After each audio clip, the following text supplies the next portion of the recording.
Баршаңызға ассалаумағалейкум. Бүгін бізде керемет күн. Менің сұранышым бойынша қонаққа, подкастқа екі қонағымды шақырып отырмын. Бүгін бізде қонақта Әбдірашит Өтепұлы және Ұлжалғас Нағашыбек қыз. Бүгін спонтанный, былай айтқанда, подкаст. Жақын арада серіктестігімізді бастап жатырмыз. Бір керемет нәтижелер болып жатыр, керемет, былай айтқанда, жаңа бір бағыт пайда болып жатыр деп айтуға да болады. Сіздерді қонаққа шақырып, сіздерді біздің көрермендерге Energy Max Group компаниясының серіктестеріне таныстырайын деп едім. Әбдірашит Өтепұлы Safline деген клиниканың қожайыны, Ұлжалғас ханым сол клиниканың бас маманы. Примерно қанша ай болды біз бастап жатқанымызға? Energy Max Group компаниясымен бірігіп серіктес болғанымызға қазір екінші ай.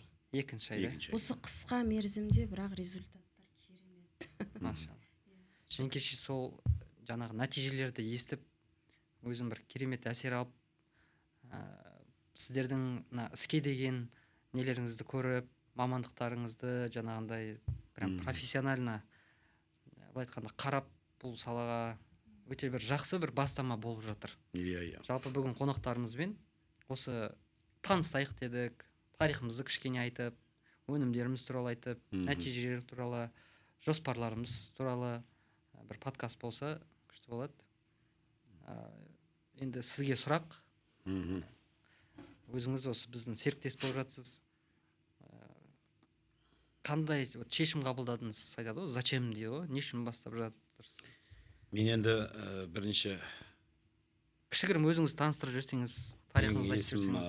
Әбдірашит Өтепұлы, Қызылорда облысының азаматымын. Қызылорда облысы Жаңақорған ауданы туған жеріміз. Алматыда осы 2000 жылдан бері Алматыдамыз. Мен негізі өнер саласындамын.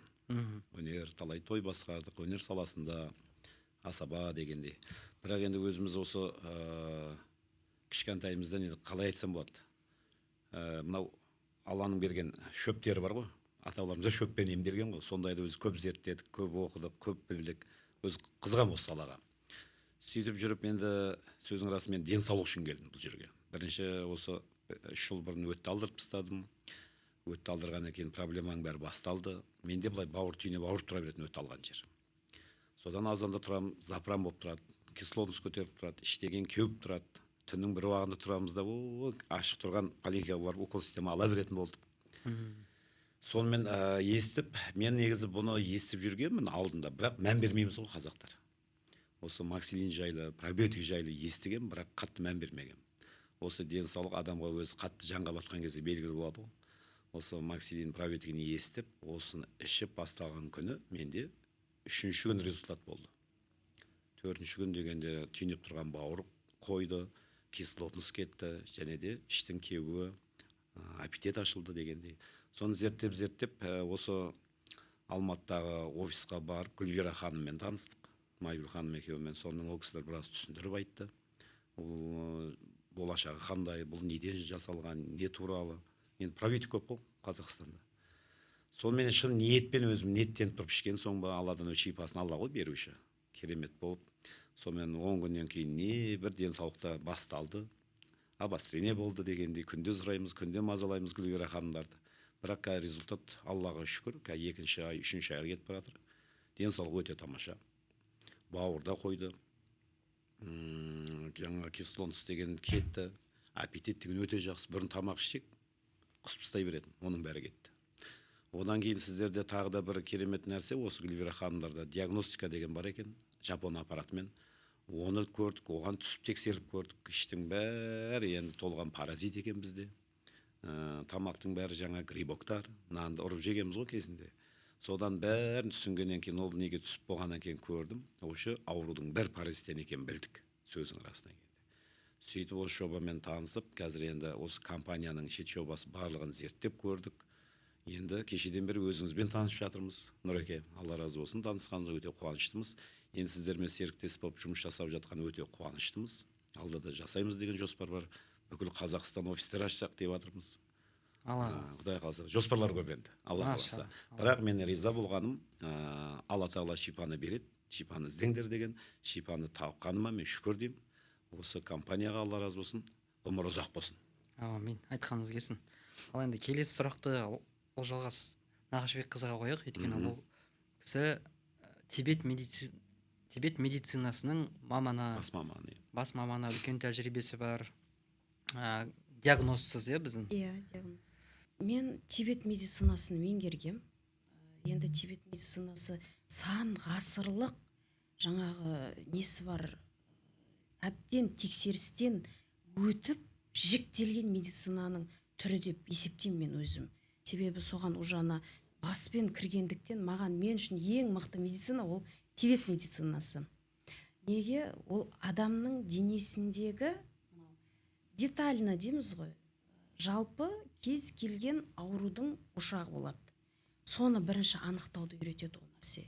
Мен сол үшін Тибет медицинасын таңдағаным да сол үшін болатын. Енді біз сол бағытпен жұмыс жасап келдік. Жұмыс жасағанда мынау шығыс медицинасы именно Қытай мемлекетінің түрлі, жалпы біздің орталық Қытай мемлекетінің түрлі аппараттармен жұмыс жасайды. Біз массажбен емдейміз. Жалпы былай айтылғанда ол массаж. Түбіне кірген кезде ол массаждан да үлкен нәрсе. Біз мысалы массажбен сылап, сипап, нүктелерді басуымыз мүмкін, бірақ аппараттың жасайтын нәрсесі ол біздің денемізге бәленбай миллиметр, сантиметр ішіне енген кезде біздің сүйекке дейінгі полный қабатты босатып, қан айналымды реттеп беретін аппараттар бар бізде. Жүре алмай қалған адамдарды Алланың қалауымен жүруге себеп болып жатқан. Қан қысымы көтеріліп, тамырлары басқа кететін кислородный каналдар қысылып қалған тамырларды ашып, және де қисайған өтті. Именно қисайған өтпен біз көп жұмыс жасаймыз. Загиб, изгиб, перегиб деп айтамыз ғой. Осы салада көп жұмыс жасаймыз. Осыларды нормаға келтіру мақсатында жұмыс жасаймыз. Бірақ бізде барлығын жасап отырамыз, но бір болды бізде. Біз ішекке келгенде тірелдік қой. Содан кейін біз істедік, түрлі жаңағы препараттармен жұмыс жасадық. Біз негізі Energy Max Group компаниясын танимын дегенше, Рекеңе рахмет, ауырып қалғанына деп айтып. Осы кісінің ауырғанына шын айтам, рахмет айтам. Неге? Оны бұл кісі танымағанда біз Energy Max-қа келмес едік. Біз пробиотик туралы білмейтін едік, көрдіңіз ба? Бір нәрсенің артынан үлкен хайыр болды да біз үшін. Біз нақ іздеп алдымызға қойған мақсатты біз сіздердің нелеріңізге, компанияларыңызға, Energy Max Group компаниясына келген кезде біз түсіндік. Что? Бүкіл шешім осында деген нәрсені көрдіңіз ба? Неге? Кез келген ауруды емдеп, симптомын емдеп қажет емес. Мен білікті маман есебінде айтам. Қажет емес. Оның түпкі себебін тауып, организмді тазалап, қанды тазалап бергенде, организм өз-өзін 100% емдеуге қабілеті жетеді. Ал именно сол нәрсе біздің максилин, қазір біздің деп айтатын болдық, негізі сіздердікі ол. Біздің максилинмен, біздің максилинмен L-аргинин. Көрдіңіз ба? Теңдессіз, мен өзім байлық деп айтар едім, шынымды айтайын. Қаншама нәрсе берсе де, мен он нәрсемен еш нәрсені айырбастамас едім. Неге? Мен маман есебінде айта аламын да. Керемет. Жас сәбиден үлкен кісіге дейін біз рекомендация бере аламыз. Неге? Себебі біздің көзіміз жетеді ол нәрсенің. 100% жұмыс жасайды. Қазір шүкір біздің оздоровительный центр полный бір направлениемен ғана жұмыс жасаймыз. Организмді тазалау, физически жақтан келген кездегі кем дүниелерді біз аппараттармен толықтырып отырамыз. Енді көбісі сұрайды ғой, бізде пробиотик ол не, айран ба, не деп. Бізде басына түсінбедік қой негізі, кейіннен түсіне білдік. Бұл пробиотиктің мысалы жарты литрінде 620 миллиард түрі полезный бактерия бар деген кезде мен соны іздедім де бірінші. Ол не? Алла тағаладан жаратылғанда бізде полезный бактериямен жаратылады екенбіз. Оның бәрі келе ішеміз, дәрі бар, укол системамен бәрі жойылып кететінін білдік. Ал енді осы полезный бактерия біздің ішімізге кіру керек екен. Ішуіміз керек көп. Бұл бактерия еще антибиотикқа үйретілген. Соны бәрін білгеннен кейін көзіміз жетті. Қазір бүкіл халыққа соны түсіндіріп жеткізіп жатырмыз. Бұның пайдасын. Енді бізде көп қой енді. Қазір не көп, бадый көп, дәрі-дәрмек көп. Ешқайсысын бірін жамандап, бірін ұнамаймыз біз. Бірақ әркім өзі біледі ғой кім. Бірақ халыққа осыны жеткізіп жатырмыз. Өйткені бізге полезный бактерия ішімізге керек. көрдіңіз бе? Мен өйткені өзім басымнан өтті, өзім іштім, жазылдым, мен халыққа соны жеткізіп жатырмын. Енді бұл енді табиғи мен сіздің ана видеоңызды көріп инстаграмға салынған жаңа өте алымды 3 жыл ауырдым, осымен күшті результат алдым дегенде машалла, ана бірінші рет прям ондай яркий дейді ғой, бір отзыв болды да, шынайы. жүрегімнен шықты, шындықты айттым да мен. Машалла. Сол видеоны көріп, мына кісі қандай күшті кісі деген, алан қалаумен сізбен танысып жатырмыз. Былай көрермендерімізге мен шет жағасын айтып жіберейін. Шығу тарихы. Бір бөліп кетемін ғой сөзіңізді. Сол видеодан кейін біраз звондады маған үлкен кісілер. Маған сол баланы тауып беріңдер, тур соның ауруы менде бар дейді ғой жаңа. Аға, мен десем сенбейді. Шынымен сенсіз ал айта бер дейді. Сонымен айтам, біразын себепкер болып жатырмыз, көрдіңіздер ме? Бәрі ішіп рахметін айтып жатыр мысалға. Енді былай айтқанда қазір Қытай Тибет медицинасы мен қазақ медицинасы қосылып жатыр. Жалпы көрермендерге айтайын деп едім. Максилин ол біздің отандық өнім, қазақстандық өнім. Бүгінгі күні біз алан қалауымен уже 5 жыл нарықтамыз. 63 мың клиентке жеттік, 63 мың серіктеске жеттік деп болады. Әр біздің клиентіміз серіктесіміз сияқты ғой, біз туралы айтады, жаңағындай рекомендация жасайды. 5 жыл бұрын біз бір профессормен танысып, осы өнімнің шығу тарихын зерттеп, бұның нәтижелерін көріп, жаңа клиникалық зерттеулер, клиникаға дейін болған зерттеулердің барлығын өз көзімізбен жеткеннен кейін біз бұл өнімді былай айтқанда сатуға басында ниет еттік. Былай айта келе, енді бүгінгі күні біз Қазақстанда жұмыс істеп жатырмыз. Ресейде өте көп клиенттеріміз бар. Қырғызстан, Өзбекстан, Монғолия, Таиланд. 4 апрельден бастап 25 жылы Таиланд мемлекетіне кірдік. Өткен жылы Индияға кірдік. Европаның 44 мемлекетіне кіріп жатырмыз. Қазір Болгарияда компания тіркеп, склад жасап, сол жақта да өндіріс ашайын деп жатырмыз. Великобритания, Латвия, Литва, Нидерланды, Испания, жаңағыдай Португалия кетіп жатыр. Шетелде біздің өнімді енді шетел танып жатыр. Ресей патшалығы кезінде академик Мечников деген кісі болған. Сол академик Мечников сол патшаның биотехнологы болған. Академик Мечниковты Гуглда терсеңіз, Нобелевский лауреат. И ол сол кезде уже ең бірінші пробиотиктардың, дәлелдеген пробиотиктардың бар екенін, және оның адамның өмір жасының ұзартуға, және оның денсаулығын емдейді деген бір не жасап тастаған доклад условно. Сосын Совет өкіметі кезінде соның жұмысын бір Максим Иванов деген профессор көтереді. Жаңағы академик Мечников ол көшпенділерді зерттейді. Көшпенділерді зерттегенде ол бір затты байқайды. Холодильник жоқ, бірақ тамақтары құртылмайды екен. Тамақтары құртылмайды екен. Сары май болсын, қаймақ болсын, айран болсын, шұбат болсын, қымыз болсын, даже ет құртылмайды холодильниксіз. И ол көшпенділерді зерттей келе байқаса, біздің аталарымыз бүкіл кисломолочный продукттардың барлығын либо қойдың қарында, либо қозының мәйегінде сақтаған, короче, қозының қарында деп айтайын. Айран жасағанда апаларымыз кезінде қозының мәйегін алып айранға аштық жасайтын. Сосын ол айран бәрі ішіп біткеннен кейін бір кесе аштыққа қалдырып қоятын да, сосын қайттан жаңадан таза пробиотиктер жасаған. Соны ең бірінші академик Мечников байқаған. Өйткені біздің аталарымыз степте тұрады, жаңағындай далада тұрады, суықта тұрады, аязда тұрады, ет жейді, как бы ештемемен ауырмайды. Зерттей келе ол көзі жетеді, то что біздің аталарымыз уже сол кезде білген медицинаның дәлелдеп қойған топовый продуктысын тауып алған.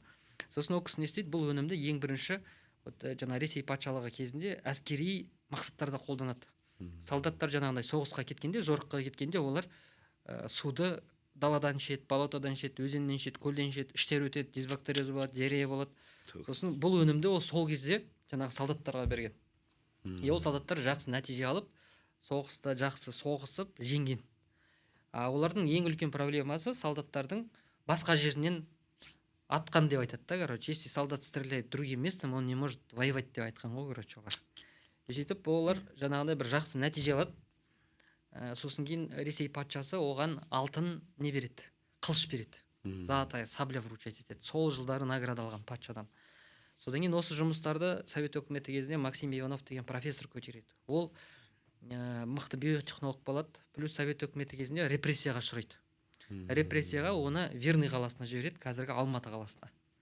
Сосын осы Алматы қаласында ол кісінің дүниеге қызы келеді, Иванова Галина Максимовна деген. Сол қызына осы өнімді жаңағындай қозының мәйегінен алған неге мұра қылып қалдырып кетеді. Қызым, мына өнім бүкіл аурудан ем деп айтып кетеді сол кісіге. А Галина Максимовна совет өкіметі кезінде уже неге кіреді? Совет өкіметінің биотехнологтар составына кіреді, основной группасына. Ең өзіңіз білесіздер ғой, совет өкіметі кезінде шын айтса өте керемет открытиялар болған.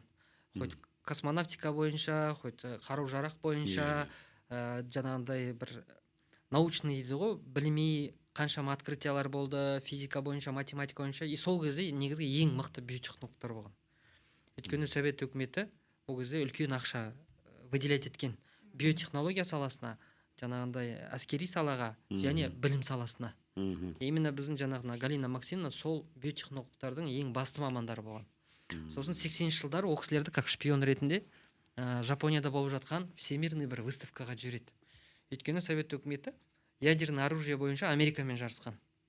Білім саласы бойынша тоже Америка, Германия дегендей. Ал именно бактерия бойынша жапондықтармен жарысқан. 80-ші жылдары жапондықтар симпозиумда Японияда бір заявление жасайды. Біз бір бактерия ойлап таптық деп. Ана бактерияны қазір жіберсек, 25% халық әлемдегі қырылып қалады дейді ана вирустан. Сол кезде Галина Максимовналар оралады да совет өкіметінің министерство обороныйына доклад жасайды. Япония создает биологическое оружие. Жаңағындай, мы предлагаем создать легко воспроизводимый продукт от массовых биологических атак. За основу предлагаем пробиотик максилин и предлагаем ее приучить к антибиотикам деп. То есть, олар айтады, біз жеңіл және тез оңай шығаратын бір өнім ойлап табу керекпіз дейді да, биологический оружиядан. Енді как бы 80-ші жылдар болған зат. Бірақ біз қазір естіп жатырмыз, 26-шы, Құдай сақтасын, 27-ші жылы именно асқазаннан ұратын бір вирус шығады деп жатыр да. И как бы уже пандемия кезінде біз өкпеден ұрды бізді. Пандемиядан кейін осы 5 жылдың ішінде бізді көзден ұрды, мұрыннан ұрды, неше түрлі вирустар шығып жатыр. Балаларды соғып жатыр. Жаңағындай жөтелі бар. Жөтелі бар. И біз енді бұл біздің енді күнделікті неміз болады. Күнделікті жағдайымыз деп айтайықшы, неше түрлі вирустардың келуі және онымен күресудің негізгі өнімін 80-ші жылдар ойлап тауып тастаған.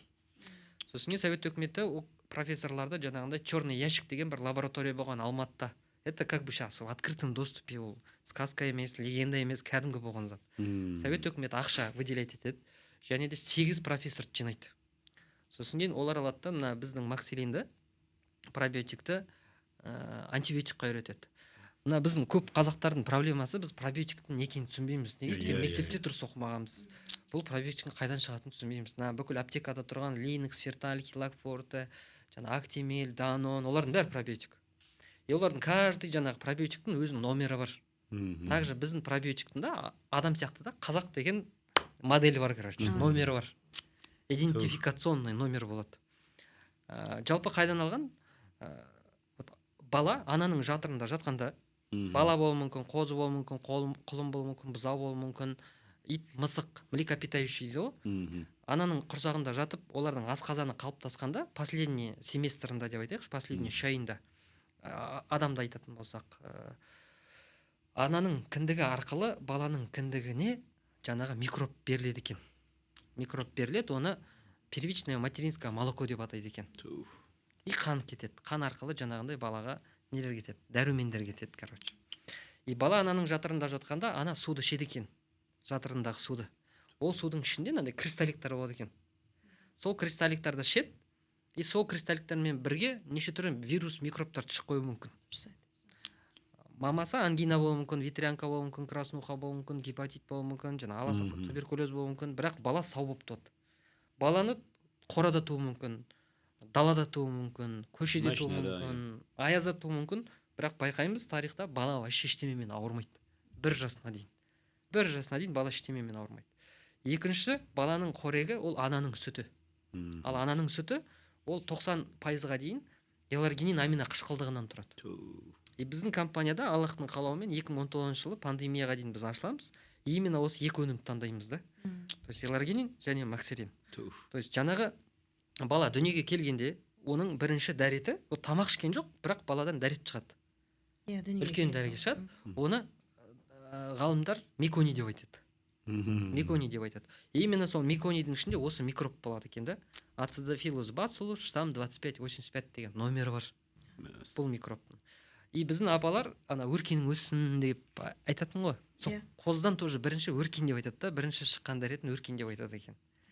Олар сол қозыны сойып, жаңағындай мәйегін алып, айранға матырып, аштық жасаған екен. То есть баяғыдан келе жатқан бір алладан берген бір білім ғой, получается, біздің аталарымыз білген. И получается, жаңағы ученыйлар совет өкіметі кезіндегі жаңағы қозының мәйегінен алынған микробты алып 8 жыл бойы үстіне пенициллин тамызып, бұны антибиотикқа үйреткен. Не үшін өйткен? Өйткені олар уже білген, что пенициллин бүкіл микробты өлтіреді адам денесіндегі.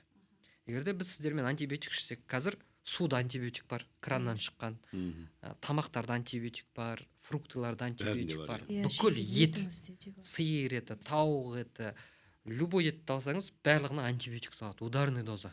Соответственно, біз ол тамақты ішкенде біздің денемізге де антибиотик кіреді. Антибиотик кірген жерде микробтардың бәрі өледі.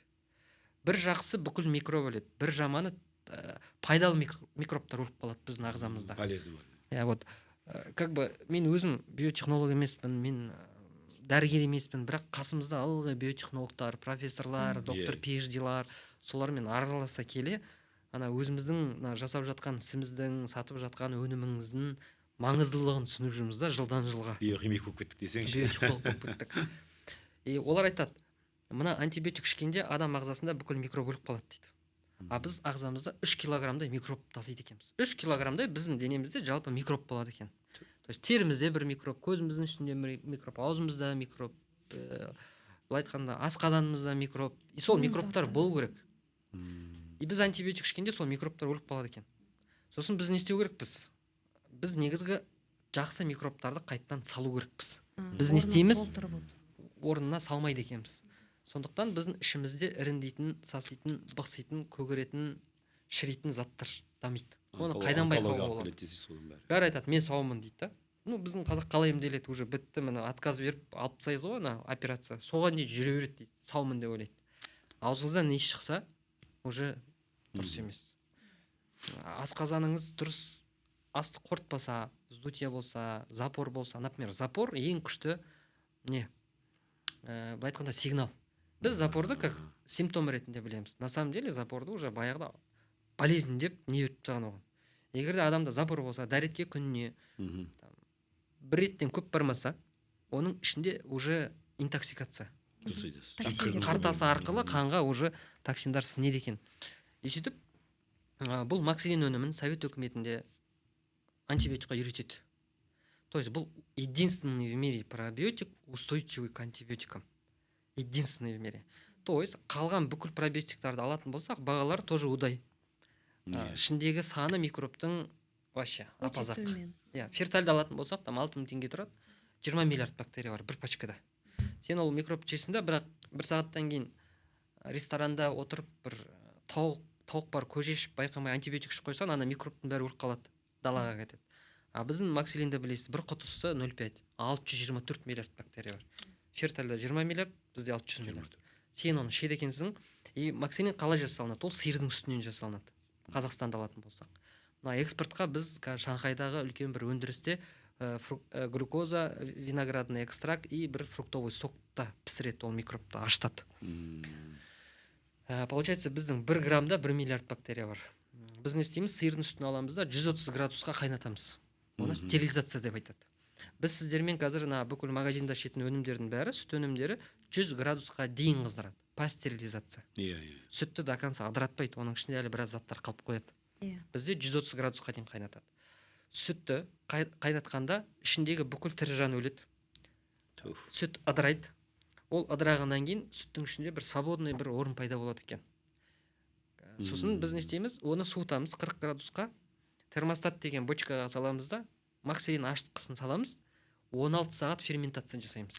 То есть бір максилиннің шығу процесі 24 сағат. Біз сіздермен ішіп жатқан айран 30 минутта жасалынады. Олар не істейді? Бактерия қоспайды, баяғыда уже. Өйткені ол дәмді құртады, қышқыл қылдырады да. Олар сол дәмді қуады, калькуляцияны қуады.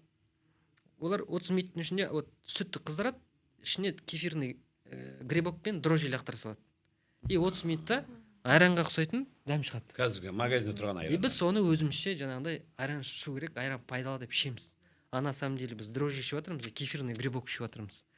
Сосын біздің макселинді алып холодильникқа қойып қойып 6 ай тиіспесеңіз құртылмайды, тұра береді, қышқылдана береді, құрт сияқты болып кетеді, короче, ряженкамен құрт сияқты болады. Магазиндік айран салсаңыз уже бір айдан кейін көгеріп кетеді, плесень пайда болады. плесень пайда болады. Уже осы жерде айыра білуге болады да. Как бы қазір айрандарда арзан емес, бір бутылкасына 1000 теңге тұрады. Бұл да сонда 6 айға өткен шеберсе де зиян жоқ дейсіз ғой. Зиян жоқ, бірақ заң бойынша біз натуральный продукт шығарып жатырмық қой. 2 ай. Консервант қоспаймыз, антибиотик қоспаймыз. Біз максимум басында бізге 15 ақ күн разрешение берген. Сосын біз клинический жаңағы испытание жасап 1 айға қағаз алдық. Сосын уже 2 ай алдық. Түсінікті? Негізгі жарты жылға дейін біз өзіміз спокойно. Енді 6 ай тұрмайды ол, біріншіден біз шығып қоямыз. Негізгі 6 айға дейін өнім тұра бере алады. Енді сіз оны ішкенде, ол асқазанға түскенде қышқылдық среданы ол щелочной қалдырады. Допустим, біз тамақ ішсек, оказывается, pH 1-2-ге түседі екен қышқылды. Ана астыдырады жері уже. Көтеру керек қой оны енді. Бірақ одан кейін біз оны ощелачивать етпесек, ол қышқыл среда болып қала береді. Содан бізде жаңа изжога, язва пайда болады, гастрит пайда болады. А сіз макселинді ішкенде ол асқазанға түседі да, pH-ты 9-10-ға дейін көтереді. Өзі максимальный патологы бар 10 деген. 9-ға дейін жеткізеді. Ол жақсы ғой негізі. Негізгі керемет. Щелочной среда пайда болғанда, примерно ол, короче, ауа райын керемет қылдырып тастайды. И ондай ауа райыда асқазандағы іріңдейтін, шіритін, бықситын, саситын бүкіл микробтар қылқынып қалады екен. Просто ұрып қалады. Сосын сіздің ішіңізден либо паноспен атады, либо кірпішпен түседі. Егер де адамда панос болып жатса күшті, кірпіш түссе жаман. Кірпіш түссе, это значит адамның тоқ шегінде жиналып қалған, апталап, айлап, каловые массы деген болады, соны түсіреді ол.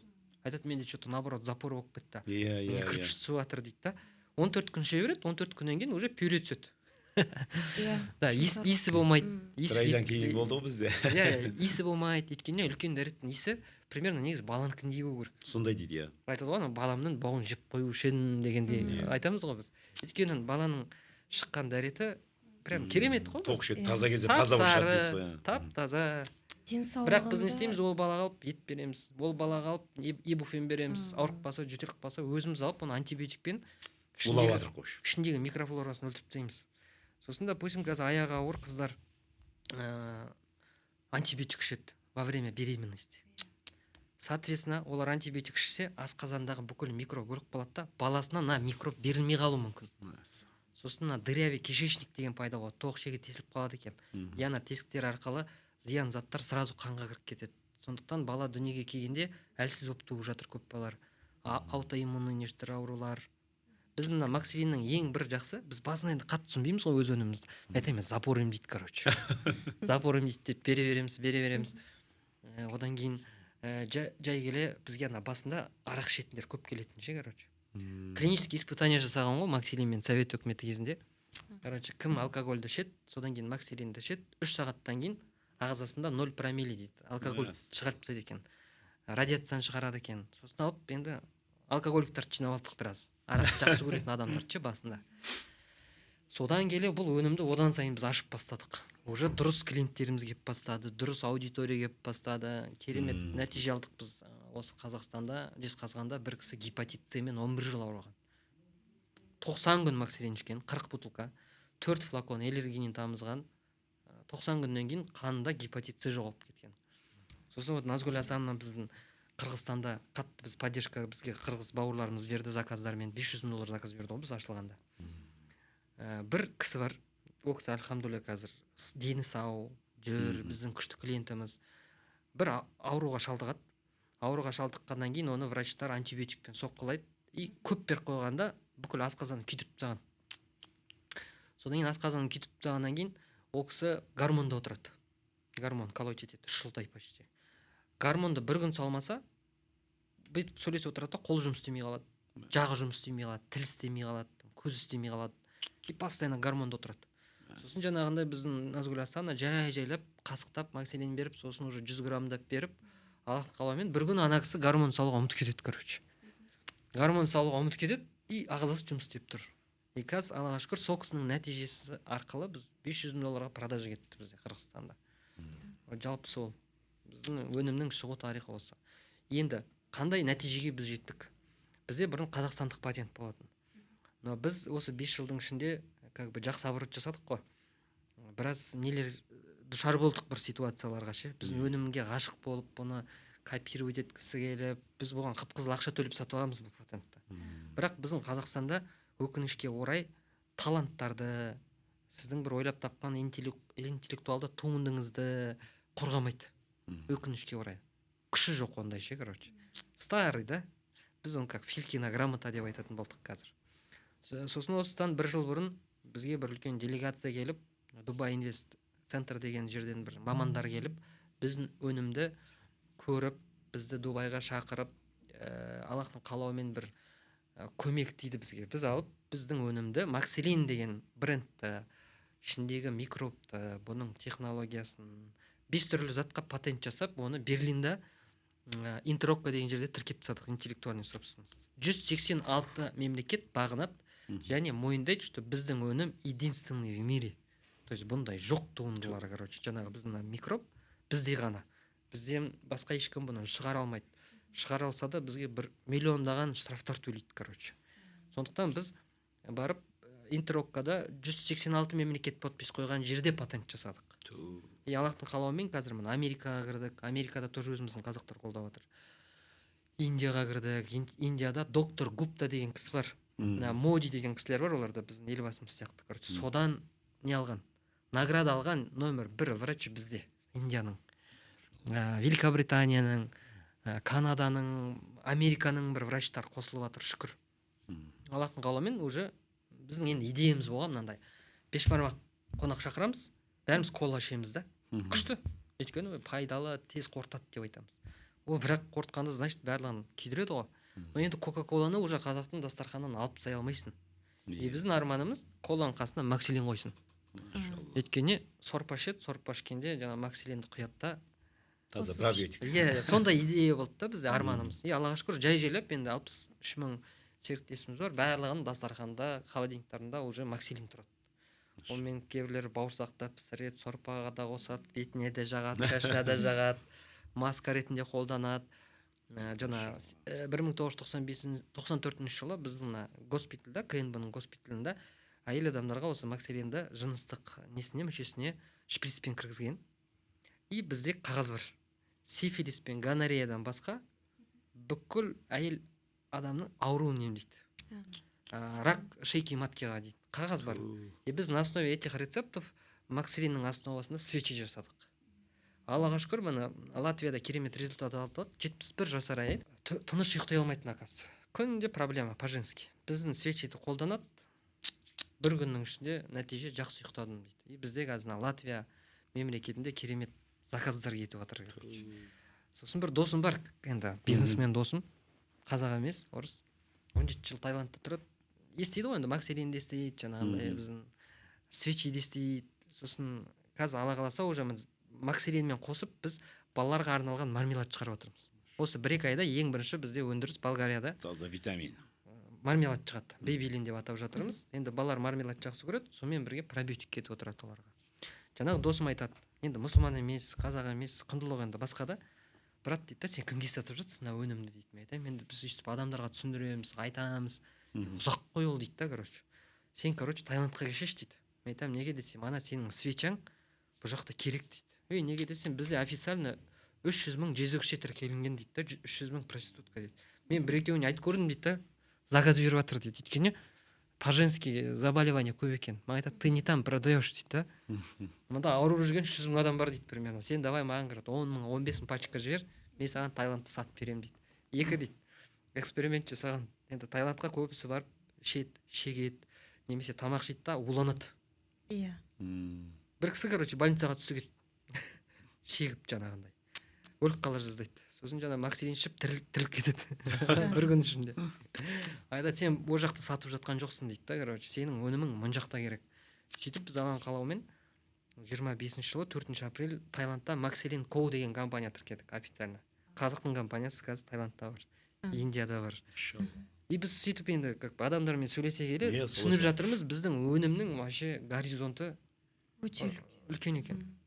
Біздің елдерде енді құнсыздандыру бар. біз соны түсінбей жатырмыз ғой әлі. Жаңағыдай бір айран ғой, Қадірін білмей жатырмыз. как бы қазақтар не ойлап табады деген. Біздің арманымыз осы бизнес саласында бір өніммен шетелге таныстыру. Например, біз Швецияны Nokia-мен танимыз, жапондықтарды біз Toyota-мен танимыз, там Американы біз Facebook, KFC, Макдональдспен танимыз. Сосын айтады, неге біз ештеме ойлап таппайды дейді, ойлап тапсаң қолдамайды да, короче, бізде. Сөйтіп әңгімейді. Сондықтан біз енді 5 жыл бұрын шетелге шығып кеттік. Көбінесе 63 мың клиенттің 12 мыңы бізде Қазақстанда, қалғаны бізде экспорт шетелде. Бір жағынан жақсы, біздікілердің мойындамайтыны ше, сен ана ашуланасың, где-то ренжисің, шабасың. Зато шетелде атасың да, мына жақта біз саған сенгенбіз деп мойындай салады, короче. Но Аллаға шүкір, қазір байқап жатырмыз, бізді Қазақстанда қолдап жатыр, бастады, күшті қолдап бастады. Осы жылы прям керемет сезіп жатырмыз. Өздеріңіз қосылып жатсыздар. Сіздердің кеше ана нәтижелерді естіп өзім бір керемет әсерде болдым. Сосын сіз жаңағындай дұрыс ренжідіңіз, неге мына өнімді 5 жылда ішіп жүрген адамдар дұрыстап айтпайды. Жоқ, мен өзім жаңағы осы пробиотик туралы естідік. Енді естігеннен кейін қарап отпайсың ғой, зерттеп бастайсың. Қайдан шықты, не бұл нәрсе, компания туралы білдім, сіздер туралы білдім, негізін қалаушы президент. Но бірақ именно нәтижеге келгенде ақсайды екен да. Неге? Нәтиже бар, бірақ бар нәрсесін айта алмайтын адам, мен таңғалдым. Шынымды айтайын. Барды бар деп айтса, мысалы, расында да сіз айтып жатқан елдердің бәрінде просто қарайық та, эмоцияны керемет жеткізе алады. Мәселе эмоцияны жеткізгенде емес, өзінде бар нәрсені 100% жеткізгенде. Мен дәл қазір, мысалы, көз алдында осы кісі жазылды екен да. Енді екінші нәтиже, мен өзімнің анам сахармен ашқа түсіп қала береді, есен танып қойды. Біз 2 жылдан бері больницаның есігін тоздырып жатырмыз. Мықты деген профессорлармен жұмыс жасады. Содан мына бір сүйектің саусағында сүйек шіріп бастаған. Сонымен қазір сенесіз ба, бірде-бір препарат ішпейді менің анам. Тек пробиотик, эларгинин. Бүгін звондайды, қызым, не десем, эларгининім бітіп жатыр, не қылса сап жібересің дейді. Көрдіңіз ба? Екі нәрсе ғана оның организмін тазалады. Онымен қосып пептид бердім, потому что менің анамда фиброз бар. Цирроз деген қазір жақсы, фиброз болып тұр қазір. Сол үшін мен пептидті қосып беріп жатырмын. Мұнда менің түсінген нәрсем, жалпы ұйқы безін емдей беріп, бауыр ауырса бауырды емдей беріп қажет емес. Негізі организмді бірінші тазалап беру керек. Ас қорыту жүйесін реттеген кезде pH среданы, көрдіңіз ба, барлық нәрсенің проблемасы шешіледі. Бас ауру болып көп келеді. Оның бірінші себебі өттің дұрыс танбауы. Ал өттің дұрыс танбау, ол организмдегі естественно токсинді көбейтетін нәрсе. Неге? Өтті бекітіп тастайтын ең бірінші причина ол паразит лямбля. Көрдіңіз ба? Ал ол өтті танбады деген сөз, ол өт қисаяды. Бізде медицинада не істейді? Барасыз, УЗИ түсіреді. Өтіңіз қисайған, ол алады заключениені. Бірақ өттің қисайғанына еш нәрсе жасамайды да бізде. Көрдіңіздер ма? На самом деле бүкіл проблема содан басталады. pH среда бұзылады ма?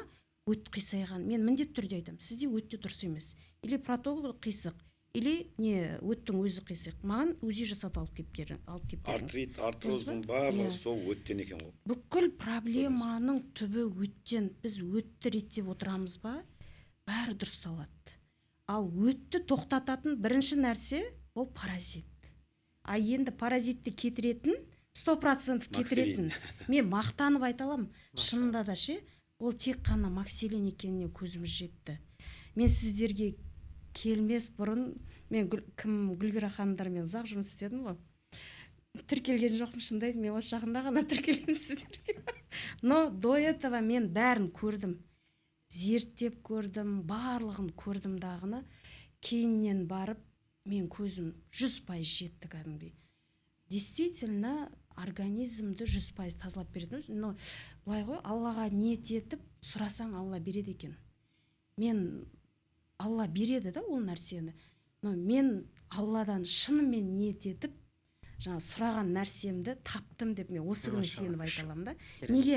Себебі бұл нәрсенің жалпы менің өзімнің мақсатым служение, халыққа қызмет көрсету. Но халыққа қызмет көрсеткенде қалай ең жоғарғы деңгейдегі ең нәтижелі, оның ішінде зияны жоқ қызметті көрсетсеңіз, вот сол ең мықты нәрсе деп ойлаймын мен өзім. Ал зияны жоқ нәрсе ол әрине біздің пробиотик пен L-аргинин. Машалла. Көбісінің сенбей келетін сол ғой, негізі келеді, біз шаршап кеттік дейді, ананы іштік, мына батты іштік, мына дәріні іштік, болмайды, ананы сол сіздерден көрдік дейді, тиктоктан көріп қалдық сіздерді, мынандай көріп қалдық, келе сала іштік, бірақ сіздерге бүйрегіміз тартып тұрады дейді. Бір сіздерден жазылып кететін сияқты үмітпен келеміз дейді. Ол да Алланың қалауымен ғой негізі. Сосын біз түсіндіреміз, диагностиканың бәрін көрсетіп өтіп береді. Мыналарың дұрыс екен, енді бұған не бар дейді. Біз оған дейін айтпаймыз. Оған ішетін болсаңыз, мынау бар, Қазақстанның табиғи өнімі әлем бойынша бірінші орында тұр.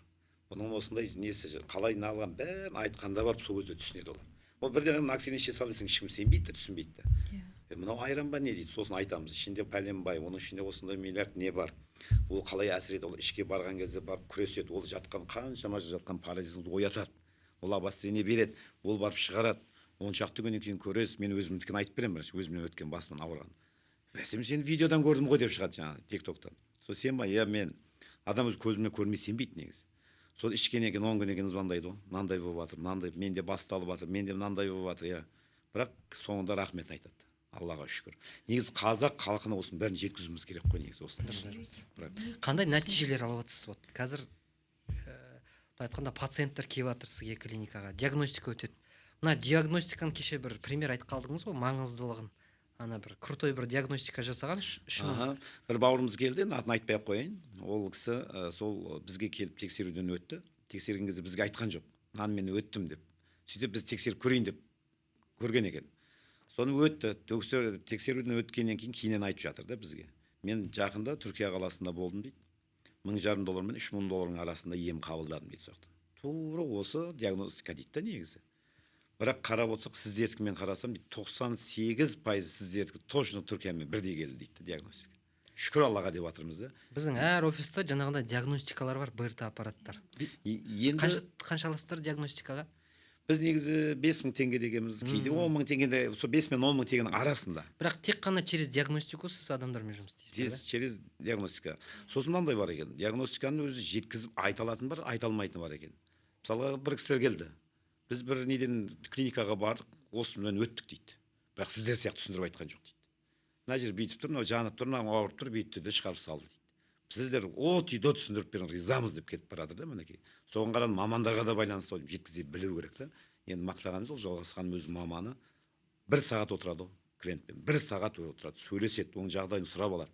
Өйткені ол ақша үшін қызығып жібере салсаң, ол халық сенбейді уже. Дұрыс айтасыз. Сол сияқты мен ниетті түзеу керек дейсіз. Ниетті түзеу керек дұрыс. Алла тағала сол кезде жүрегін ашады ана кісінің негізі. Енді келген кісілердің шүкір осы уақытқа шейін біреуінен бір жалпы түскен жоқ. Басына звондайды өткен, бір апа звондайды өткенде. Ол Жалғас қызым ау, мен ішіп жатырмын, ішім кеуіп жатыр, қат бір күні мынандай болады. Айналайын енді аппетитім ашылып жатыр дейді, бір күн жақсы болып жатырмын. Ондай случай көп бізде. Шымкенттен бір апа звондады, күнде сөйлесем жаңа. Бір Алла тағала сені жіберген шығар балам ау дейді. Енді ол кісі енді сөздің расы онкология ауыру ғой, енді жаман ауыр. Содан бері қарап Алланың қалауымен тамақ ішіп, сорпа ішіп, орнынан тұрып, шүкір Аллаға дейді. Мен шаршағам дейді, больницадан да, бадидан да, тиктокта отырамын да басамды алып іше беретін болғам дейді. Сөйтіп құртқан екен де денсаулықты. Бірақ шүкір Аллаға кәбізақ түсіндіріп жатырмыз. Күнде біз келген клиентпен күнде сөйлесіп отырамыз. Солай жұмыс жасау керек та негізі. Бере сап мен ол кісінің өзі айтып отыр. Талай батты алып іштім. Өткізгенше екен дейді бәрі. Өткізеді. Одан кейін телефондарын да көтермейді, звондамайды дейді қарауыз. Негізі сол клиентпен сөйлесе біліп, жағдайын біліп отқан дұрыс. Олар кейбіреулерде болады енді. Ішім кеп тұрды ғой деп тастай салуы мүмкін. Сол іштің неғып кеуіп жатқаны, неге олай болып жатқаны айтып отырса, олай ішеді ол кісі негізі. До конца қабарласып отыру керек енді бұл жерде. Көрдіңіз бе? Негізі халыққа түсінікті болу үшін, жалпы барлық нәрсе осы халық үшін ғой, түсінікті болу үшін дұрыстап атап өтуге. Сол именно Шымкенттегі апамыздың жағдайын толыққанды айтып өтейінші. Бірінші мастопатиядан жас күннен басталады. Кейін организмдегі хронический воспалениенің әсерінен одан кейін барып мынау грибок дейміз ғой, кандида, черный плесень организмде көбейіп кетуінің әсерінен ол кісіде онкология басталады көкірегінде. Кандидадан басталады жаңағы. Кандидадан басталады, иә. Содан кейін ол кісі больницаға қаралады, химия беріп операция жасаймыз деген кезде отказ жасап шығады кетіп қалады больницадан. больницадан. Мен бармаймын больницаға дейді. Сөйтеді да, жаңағы TikTok, Instagram қазір әлеуметтік желі дамыған заман ғой. Қай жерде бат бар дейді, неге жақсы көмектеседі дейді, алып іше береді. Көрдіңіз бе батты? Содан күндердің бір күнде біздің нені көріп, жаңағы парақшамызды көріп, содан заказ береді. Сонымен күнделікті хабарласып отырып ана кісіге бердік. Күнде жағдайын біліп отырамыз. 3 мезгіл, керек болса 4 мезгіл, даже түннің бір уағында звондап хабарласады. Менде бұндай болып жатыр, менде сондай болып жатыр. Дұрыс, енді ол жайдан жай болып жатқан жоқ, ол нәрсенің барлығы. Оның барлығымен кәдімгі қалай айтамын, досконально жұмыс жасау керек. Көрдіңіз ба? Ол да кәдімгідей еңбек негізінде. Оған да уақыт бөлесіз. Мына жақта қанша халық келіп жатады, оған да уақыт бөліп үлгереміз да. Осылай жұмыс жасадық. 14 күн дегенде мен жаңа кісіге риза болғаным ше. 14 күн дегенде 4 сағат қанды ірің кетті ғой көкірегінен.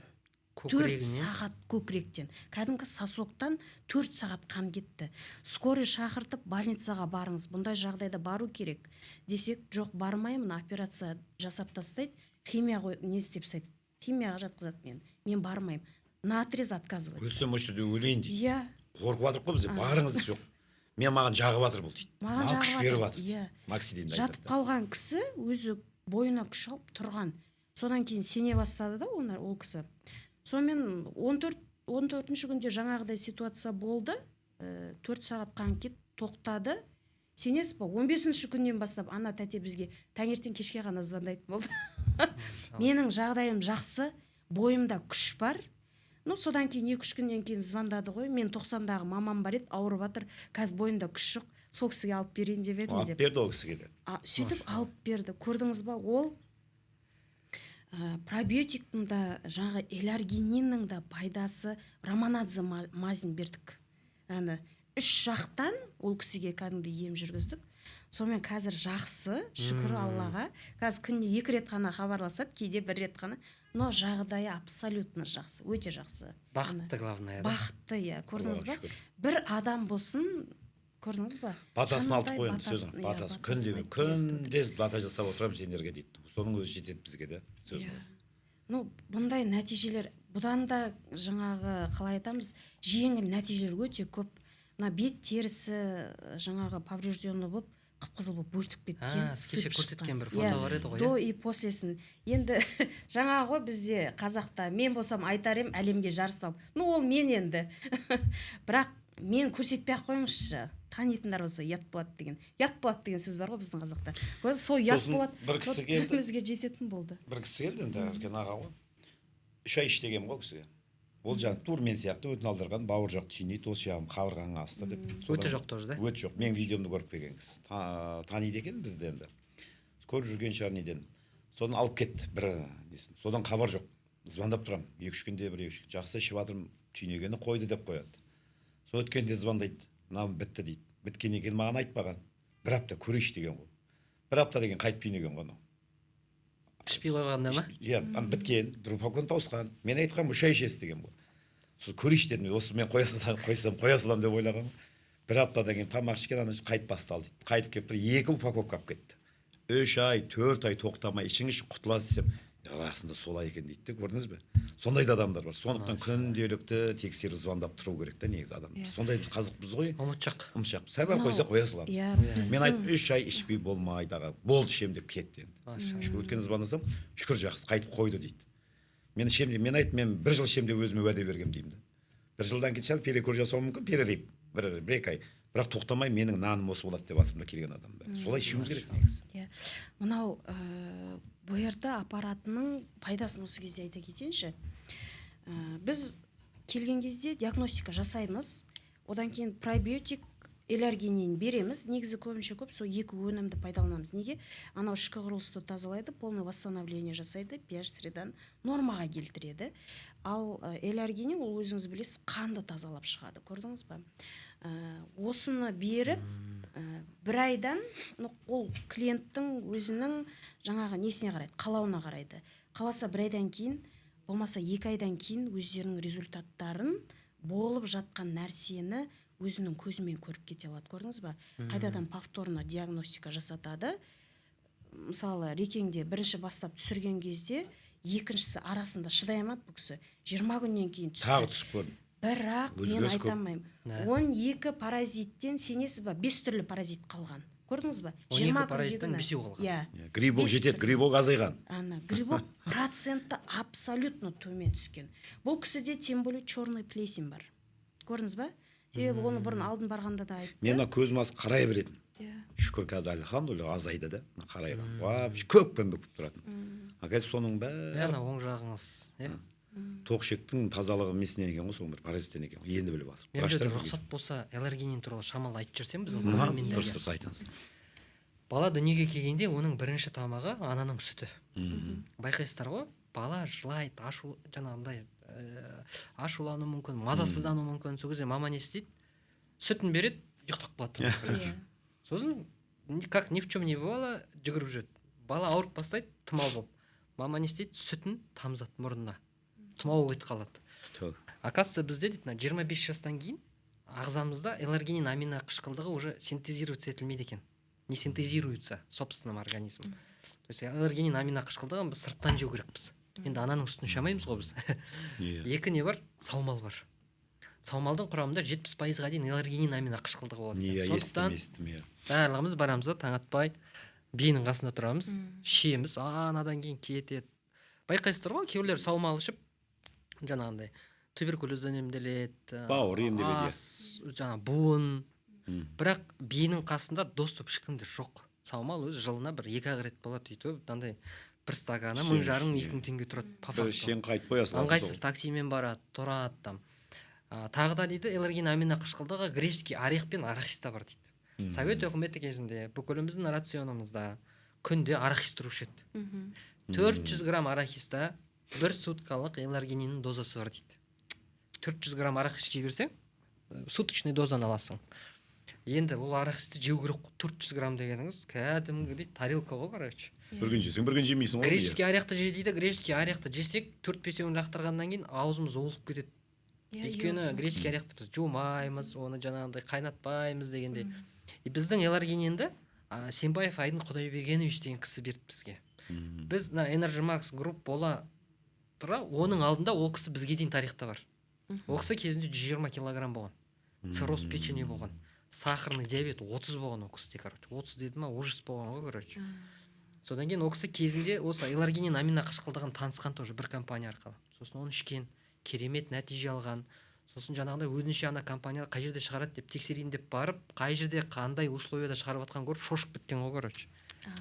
Бірақ ана өнімнің пайдалығын түсінгенше андай условияның өзінде шығарып жатыр. Мен ананы ішіп керемет нәтиже алып жатырмын деген ғой. Ол кісі бизнесмен, авторитетный кісі, тоже беделді, $500 ақша салады да. Жаңағы эларгининді шығару үшін қаншама технологтарды жинайды, академиктарды жинайды, профессорларды жинайды да. Эларгинин өнімін шығарады. Эларгинин өмір кілті деген брендпен. Өмір кілті деген. Содан кейін ол өндіріс бізде Қазақстанда, Аллахқа шүкір. Вот Максилинді 1 миллион құты сатсақ біз, эларгининді примерно сондай шамада саттық. Екеуі бірге жүретін өнім ғой, короче. Максилинді ішесің, асқазанды тазалайсың. Эларгинин таза эларгининді еще оказывается беруге болмайды екен. Өйткені ол как бы зиян екен. Эларгининді обязательно майлармен бірге береді екен. Сондықтан бізде бүкіл эларгининнің құрамында гвоздиканы майы бар, қалампыр, тминнің майы бар, сосын мятаның майы бар. Гвоздика неге таңдалған? Өйткені природный антибиотик. Гвоздиканың майы ол бүкіл микробтарды өлтіреді. Тминді алатын болсақ, енді ол уже Құранда жазылғанда бізде өлімнен басқа бүкіл аурудан шипа дейді. Плюс еще бізде самый топовый тмин қосылады. Одан кейін мятаны қосады, өйткені ол жаңағыдай успокаивающий эффект береді. Бізде получается активный адамдар болады ғой, энергичный. Оларға біз мятан береміз. Успокоить ету үшін. Сосын сіз эларгининді құрамына біз еще ламинария қосамыз. Ол Камчаткадан алындырылады. Ламинария. Это морская водоросль, соның концентраты. И получается, надо 20 граммдық эларгининді 200 литр саумалдың концентраты бар. 200 литр саумалды алсаңыз, сіз бір 200-300 теңге тастап кетесіз. Біздің эларгинин қанша тұрады? Бір 15-18 көлемде тұрады ғой. Тілдің астына тамызасыз, 1 грамм қанға сіңеді, қанда окись азота деген зат пайда болады екен. И қанды сұйылтады. L-аргинин аминақышқылдығы бізге дейін, біз тапқанға дейін, біз шығарғанға дейін 6 Нобельдік премия алған тарихта. Космонавтикада қолданады, это питание космонавтов деп айтады. Медицинада қолданады және спортта ең қымбат аминокислота L-аргинин. Бірақ L-аргининдардың түрі көп. L-аргинин рознь дейді. Оларды делят на синтетика органика, на стимулятор и модулятор. Синтетика деген химия ғой енді по факту, лабораторный. Маржаны көбейту үшін химический заттармен жасайды. И плюс ол сразу стимулятор болып кетеді. Адам егер синтетический L-аргининді қолданса, тез эффект алады. Жақсарып кетеді. Бірақ побочка, печень, почка, поджелудка кетеді сразу. Побочный эффект. Модулятор дегеніміз, ол не істейді? Стимулятор, ол бір эффект береді. Бірақ түбін шешпейді. Органика мен модулятор жай жұмыс істейді, баяу жұмыс істейді, бірақ ол түбін шешеді да. И получается, вот на максилин мен L-аргининнан бізде керемет нәтиже. Енді біз на екі өнімді алдық, позициялар топ болып тұр да, короче, лучший из лучших деген. Бізде греческий орех пен арахистің сығындысынан алынған L-аргинин. Оны біз Германиядан алдыртамыз. Ол жақта бір технологиямен оны айдынаға ешкімге айтпайды, оны пісіреді вообще. Оны пытались айдынаға ұқсайтын бір копия жасауға, шіріп кетеді, балық сасиды, көгеріп кетеді. Адамдар ол ойнайтын зат емес. Адамның жаны деген айдынаға Алла Тағала ниетіне қарай беріп қойды ғой енді. И получается, біз осы екі өніммен өзімізге бір не жасап алдық ше, планка. Бүкіл қалған өнімдеріміз Майза Романадзе грузинский историясы бар, Автандил деген кісіден. Тожомен 2 жыл переговор, тарихын қарадық, 100 жылдық тарих бар ол Майзда. И бізде ол Майз эксклюзивта. Ол ана адам бүкіл угри, прыщи, акне, жаңағындай ожог, регенерация кожи із қалдырмайды. То есть бун, артрит, артроз, бель, когда жұлын нет қалады ғой, суық дегенде парализі болады ғой, соны кетіреді да ол. И біздің бүкіл өнімдер мына өнімдердің планкасына нетеміз да біз, іздейміз сөйтіп. Өйткені төмен позицияда алып қойсаң өтпей қалады да, То есть біз нарықта бар заттарды сатпаймыз. Біз лучше любим өнімдер, историясы бар, тарихы бар. Біз ол қағаздарды көрсете аламыз, адамдарды көрсете аламыз. Біз жақсы саудагерміз. Біз оны мойындаймыз. Бірақ жақсы саудагер ол адал саудагер болғысы келеді да, Өйткені адал саудагер болмасаң, ертең сұраласың. Құлшылықтың 10 түрі болса, оның 9-ы дейді, адал ризық іздеуде дейді. Құлшылықтың 9 түрі адал ризық іздеуде. И адал саудагер жәннатқа пайғамбарлармен, сахабалармен тең кіреді дейді. Сондықтан біз құндылық бізге қатты маңызды. Бірінші құндылығымыз это безопасность. Безопасность дегеніміз өзіміздің безопасностьымыз, жасап жатқан ісіміздің безопасности. Ең бастысы біздің клиенттер бізге келіп жатқан, бізге ақша төледі ма, ол уверенный болу керек та. Вот біздің Максилин там бір құтысы 10 бутылка 32 мың теңге, бір айтады, қымбат қой дейді. Мен айтам, ішінде 7 триллион бактерия бар деймін. Фертальда 20 миллиард бактерия. Бөліп тастасақ 1800%-ке біз арзан екенбіз. То есть адамдар любит құнсыздандырып тастауға, пока осын түсіндірмегенше, пока соны айтпағанша біраз қиналасын. Біз енді қазақ компаниясы ретінде қазір уже Қазақстаннан тәуелсізбіз, негізгі сауда бойынша. Біз шетел кетіп жатыр, біз Аллаға шүкір евромен, доллармен, ол жақта 2 есе 3 есе қымбат сатамыз өнімді ше. Күшті. Бірақ қазақтарды естіру керек. Адам ретінде тәуелдіміз да біз. Қана қолдауды күтесің, барлығы біз туралы айтты дегенді күтесің. Мен шетелді уже мойындатып келдік, шүкір. Қазір бір үлкен жұмыс жасалынып жатыр. Тоже өзіміздің қазақ бауырлар қолдап жатыр. 2 кісі бар в общем бізде. Кезінде 20 жыл бұрын КТЛ-дың бірінші түлектері, үлкен кісілер Америкаға көшіп кетіп, бір беделді бір университеттер бар. Гарвард пен American North University'дің 2 қазақ басқарады Америкада. Сосын тағы бір жігіт бар. Америкада MD Андерсон деген ең үлкен биотехнология лаборатория бар. Соның бас маманы қазақ биотехнолог. Солармен қазір біз келісім шарттар жүргізіп жатырмыз. Олар айтады, біз сендерді қолдаймыз Америкада дейді. Ал егер де Америкада MD Андерсонда бізге печать қойса, мына өнім топ десе, уже бәрі мойындайды. Действительно мойындайды. Үлкен жұмыс жасалып жатыр. Бірақ ол жұмыс көзге көрінбейтін жұмыс. Байқанбайтын жұмыс, как говорится, за кулисами болып жатыр біраз заттар. А былай, біз күнделікті нарықтамыз. Аллаға шүкір, қазір 35 офисіміз бар. Сол бір офисті қазір бұйырса сіздермен ашқымыз келіп отыр. Үлкен жоспарларымыз бар. Қазір Алланың қалауымен бұйырса осы 1-2 айдың ішінде Ресейде өндіріс ашып жатырмыз. бүрсе бір екі айда Индияның ішінде нарықта біз өнім шығарайын деп жатырмыз. Неге? Қазақстандағы өнімнің себестоимости қымбат. Өзіңіз ойлаңызшы. Егер де біз айран шығарғымыз келіп ақша тапқымыз келсе, 16 сағатта 30 минуттан біз қаншама партия пустышка айран шығарушы едік. Біздің макселиннің жай ферментация этапы 16 сағатта. Түсінікті. Енді оны шығарасың, оны тасу холодильник. Индияға жеткенше бір пачка $100 доставка шығып тұр да, холодильникпен жеткізу. Сол үшін бізде сүт қымбат. Логистика Ол қымбат. жақтан заводын салу керек дейсіз ғой. Мемлекеттен шығу проблема негізі, короче. Неше түрлі нелер тұрады. И көбінесе мына кисломолочный продукттарды кіргізбейді көп мемлекеттер. Элементарно Өзбекстанға кіргізе алмаймыз. Бізге кіре алады, бірақ біз кіргізе алмаймыз. Европаға бізден сүт запрет. Қабылдамайды. Біз как проходной двор сияқты бізге любой сүт кіреді, бірақ шықпайды да, короче, проблемасы. Хотя айтады там, отандық өнімді қолдау керек дейді. Отандық өнімді біздің ішінде қолдамайды, к великому сожалению. Қымбат қой, жаңағыдай Қытайдікі жақсы ғой деп айтып кетеді да, короче. Біз не істедік? Байқасақ, сүт Индияда арзан екен.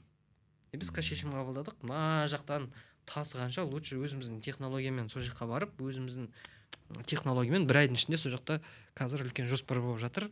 Қазақтардың бұйырса Индияда өндірісі болады деген үлкен жұмыс жасалып жатыр. Болгарияда уже өндіріс дайын тұр. Қазір біз жету керекпіз мартқа қарай. Болгарияда үлкен өндіріс тұр, сол өндірістің базасында біздің макселинді алып уже мармелад, свечи, әйел адамдарға арналған маскалар, короче. И бұйырса сол жақтан былай қарай. Бері қарай алып келеді. Арзан шығып тұр да жақтан. Сапалы және как бы легко жібереді да экспортқа. Енді біз әрине сенеміз, что Қазақстан болашағы болады. Қазақстаннан да оңай шығуға болады, жаңағыдай поддержка болады деген сенім бар. Плюс-минус бір 10 жыл шығар. Бірақ 10 жылдың ішінде біз уже біраз дүрілдетіп тастау керекпіз шетелді. Ең бастысы бұл вообще эфирдің мақсаты сіздерден жаңағы сіздерді есту, жаңағыдай біздің көрермендермен таныстыру, осы бір септік болуы мүмкін. Сіздерде мүмкін біздің клиент болып кетесіздер, мүмкін біздің серіктес болып кетесіздер. Дұрыс. Да, бізбен серіктес болуға болады. Шетелде таныстарыңыз болса, клиенттеріңіз болса, бізбен жолықтырып жіберсеңіз, ол жақта саудамыз жүріп кетсе, сізде бізбен былай айтқанда өзіңіздің Батыстан, Ақтаудан, Атыраудан мини-заводтар ашамыз ғой құдай қаласа. Қазір біз кеше бір келістік, бұйырса Алла амандығын берсе, осы бір жарты жылдың ішінде ма, бір жылдың ішінде ма, Алла қаласа. Абдурашид ағамен бір кішігірім бір өндіріс қойғымыз келіп отыр.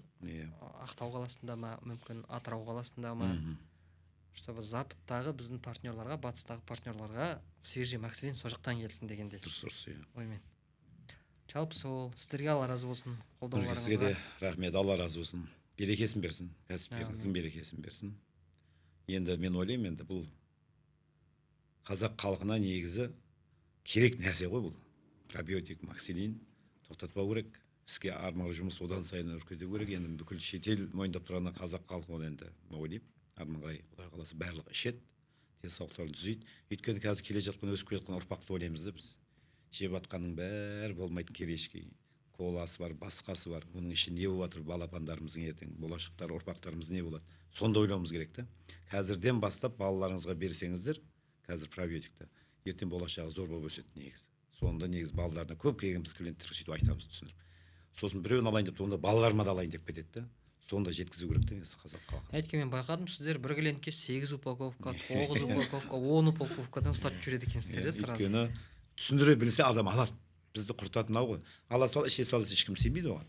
Күнде звондап түсіндіріп отырса, сенетін клиент алады негізі. Сол жеткізе білу керек та, сата білу керек. Жай ғана саудагер болмай, кәдімгідей өзің бірінші нәтиже алу керексің. Және оны 100% дұрыс жеткізу керексің. Адамның организміндегі паразит 84 күнсіз кетпейді. 84 күнсіз паразит кетпейді. Ол қаншама мысалы мықты жаңағы не болған күннің өзінде де ол 84 күнсіз кетпейді. Неге? Әрбір 21 күн сайын жаңарып отырады. Осы 3 поколение кеп 4-шісіне келген кезде, көрдіңіз ба, адам денесінде тепе-теңдік орнайды. Ол паразит 100%-ға жоқ болып кетпейді, но ол болу керек жерде ғана қалады, көрдіңіз ба? Сол нормаға жеткенше біз ол кісілермен бірге жұмыс жасаймыз ғой. Біздің нәтижеміз сонда болып тұр. Енді бұл личинкалардың өзін дейді, паразит тоқшекке тастайды екен ғой. Бізде иммунитет тоқшекте екен ғой. Көрдіңіз бе? Иммунитетті басып тастайды екен личинкалар. Ол личинкалардың өзін антибиотиктің өзі кетіре алмайды дейді ол. именно осы максилин барып тазалап сол личинкалардың бәрін тазалайды деп естіп жатырмыз да. синегнойный палочканы шығарады айтпақшы. Өте шығарылмайтын бір зат бар, синегнойный палочка. Ютубта отзыв максилин десеңіз, ана ассоциация нутрициологовтың төрағасы клинический испытание жасаған. Санаторияларда, профилакторияларда максилинді берген, ағзадан синегнойный палочканы шығарып тастаған. Неше түрлі аттары бар екен ғой ана заттардың ше. Біз негізі жалпы осы 5 жылдың ішінде 700-ден астам әртүрлі диагноздардан нәтиже алдық. Бізде ана чат бар, бір 10 000 адам отыр, отзывтарын лақтырады да, ана көріп шошисың ғой. Біреуінде тері ауру, біреуінде сүйек ауру, біреуінде печень, біреуінде жүрек.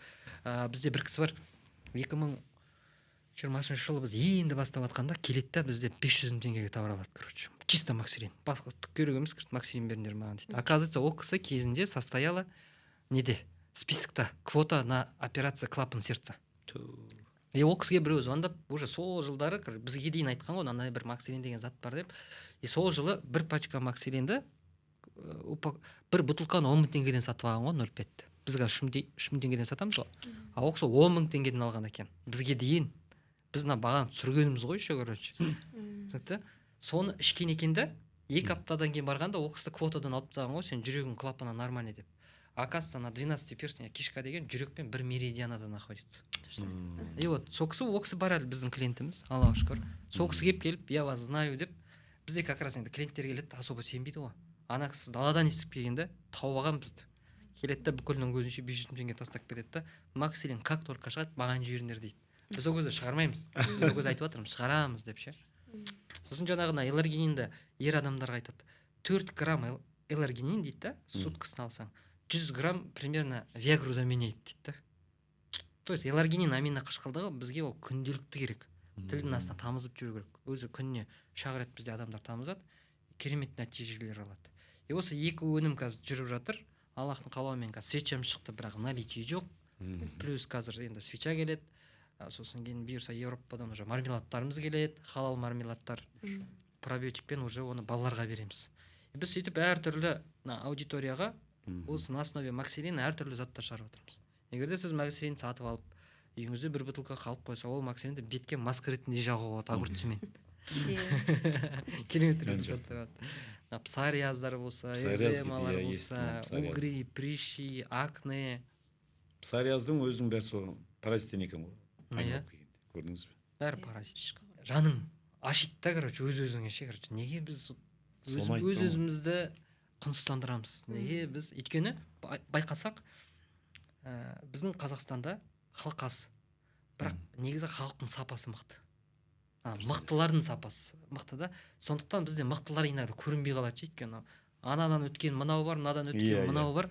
И бізде действительно сен бір нәрсені дәлелдеу үшін барып шетелді мойындатпау керексің, короче. Содан үйге келесін айтасың, мен ана жақты мойындатып келдім деп ше, короче. И сол кезде біздікілер мойындап бастайды. Мен айтамын ғой, келген халыққа сеніп ішу керек деймін да, Аллаға сеніп тапсырып. Бізде былай бүйтема, мынаны ішсе қалай болады, бұл қалай болады. Мысалы кеше Ақтаудан келген кісіні айтып өтейін. Есімін айтпай ақ қойдым, риза болған. Өзі асығып тұр. Келді әйел екеуі. Біз түсіндіріп бердік. Сөйтіп тұрды, мен қыдырып келген ғой осы жаққа баласының үйіне. Мен енді мынаны ішем алам деді. Қатты ауру да жоқ, бірақ енді любой адам не бар ғой, ішкі құрылыс. Бізге қанша кетеді деді. Мен айттым, сізге 4 упаковка ішсеңіз керемет боласыз. Әйеліңіз 4, қанша 800 па деді, ақшасын тастап 8 упаковканы сатып алып кетіп баратыр. Ақтаудікі. Ол да бір тау адам дейсіз ғой. Тау адам. Сөйтіп давай Ақтауда неге ашпайсыңдар деп жатыр да. Көрдіңіз бе? Ол кісіге ем болады уже, көресіз. Өйткені сеніп тұрып шемада, Алладан сұрап тұрып, ол ем болады. Сенбей, мен айтамын, сенбей ішсеңіздер ішпей ақ қойыңыздар деймін да. Мынау бола ма, болмай ма, ол Аллаға уже не сенбей тұр ғой уже. Сондықтан шипа Алладан ғой бірінші. Ана кісіге айтсам айтады, Ақтаудан ашыңыздар дейді да. Көмек беремін деп жатыр да. Сол күліп жатыр ғой, барамыз Ақтауға. Ол біраз кісілер звондады бізге Ақтаудан.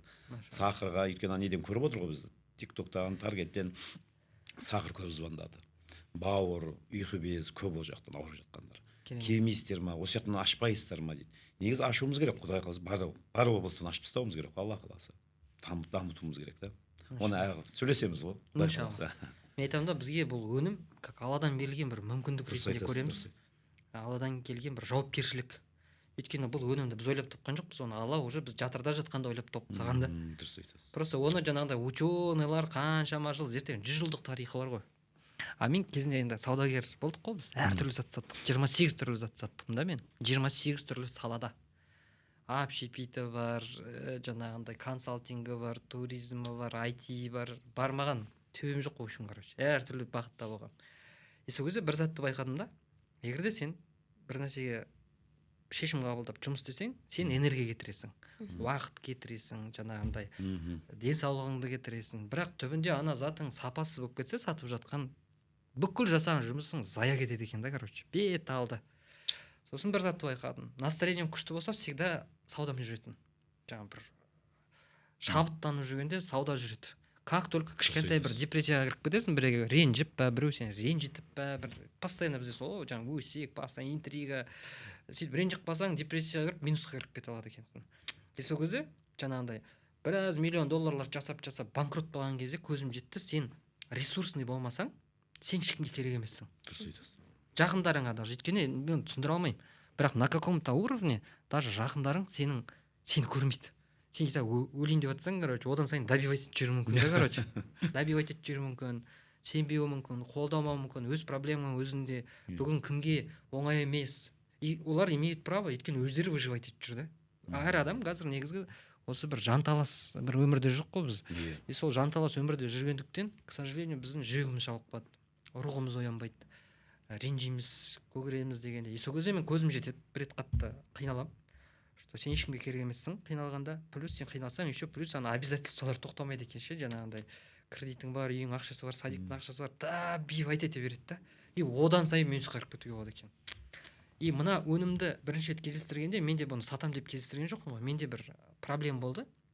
Хиджама жасатамын да, сол хиджаманың жарасы жазылмай моншаға кіріп кетемін. Общественный еще. Халал емес. Содан енді ол жерде жатасың ғой арқамен. Сол сөйтіп менің қаныма бір нәрсе кіріп кетеді, короче. Барып анализ тапсырам, қанда түгі жоқ, бірақ арқамда неше бір жара шығады да атылады ана. Вулкан сияқты же пытыш көп. Сосын менде жаңағындай қаншама антипаразитарный программалар сатып аламын. Бір өтірік айтпай қояйын, бір 10 шақты компанияның антипаразитаркасын алған шығармын, ішем, көмектеспейді. Сосын жаңағындай өнім қолыма келеді, максимум 2 бутылкасы. Бір бутылка мамаға жіберемін, бір бутылканы өзім ішемін де жағам. Келесі күні бәрі құлап қалады. А мамамда 30 жыл аллергия болған. 30 жыл аллергия, плюс алттан кейін тамақ іше алмайды, өтпен проблема, тас. Приступ больницаға алып кетеді постоянно, короче.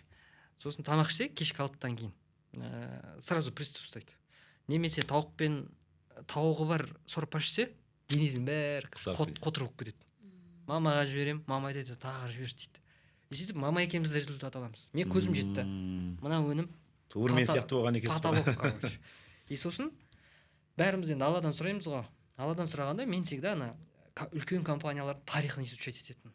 KFC жақсы көретінмін ше, KFC-дің тарихын. Полковник Сандерс бір секретный ингредиент курицы придумал дейді. Сосын кейін бір қиналып жүріп бір кафе ашады дейді. Ол кафесін ашқанда жақсы жүреді. Бірақ жолда бұрып жүреді дейді да, магистральда. Кафесіне машиналар келмей қалады, ол банкрот болады. Сосын ол рецепт алып 1200 ресторанға барып сатқысы келеді. 1200-ші иә дейді да, и біз бүгінгі күні KFC деген историяны білеміз. Миллиардный компания. Макдональдстың тарихы, Найктың тарихы, барлығында бір адам бір затта отыр, қиналып жүреді. Сөйтіп жүргенде мен Алладан сұрайтын бір затты берші дегенде ше. Осы өнімді берген ғой бізге, короче. Макселин деген өнімді. Бізде де полковник бар. Бізде жаңағы кәткеден бастап қазір үлкен заводқа дейін біз басында кәткеде пісіретінбіз Макселинда. Еркін қалақ. Кәткеде пісіретінбіз.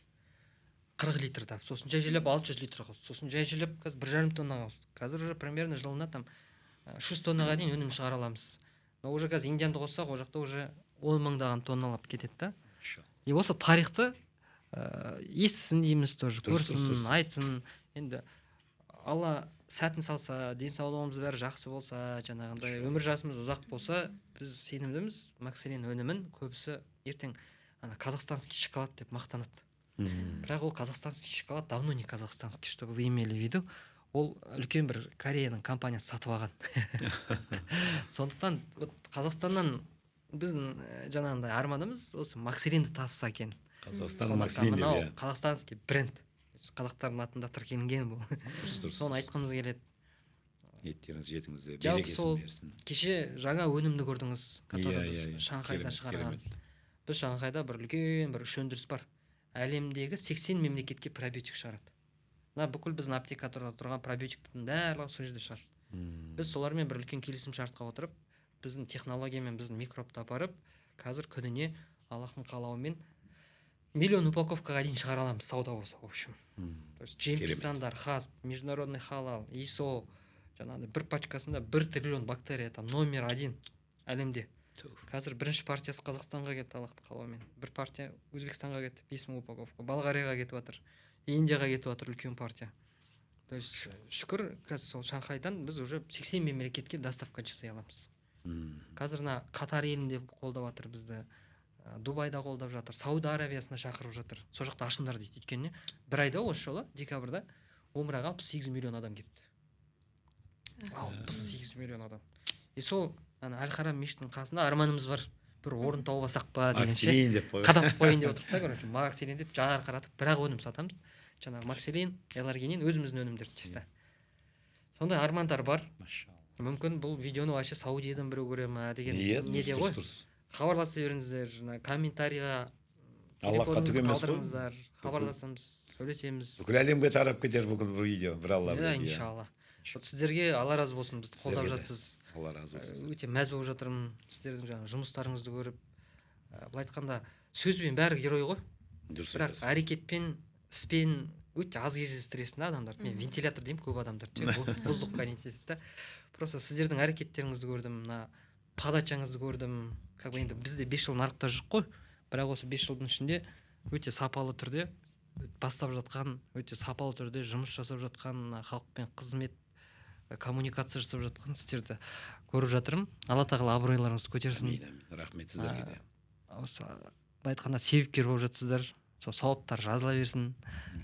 Ең басты адамдардың тілеуі ғой. Осы біздің көрермендер, біздің серіктестер, клиенттердің тілеулерінің арқасында біз дамып жатырмыз, өсіп жатырмыз. Вот жалпы сол. Рахмет, керемет. Сізге рахмет. Алла разы болсын. Кәсіптеріңізге берекесін берсін. Қазақ ел жасай берсін. Ассалаумағалейкум баршаңызға.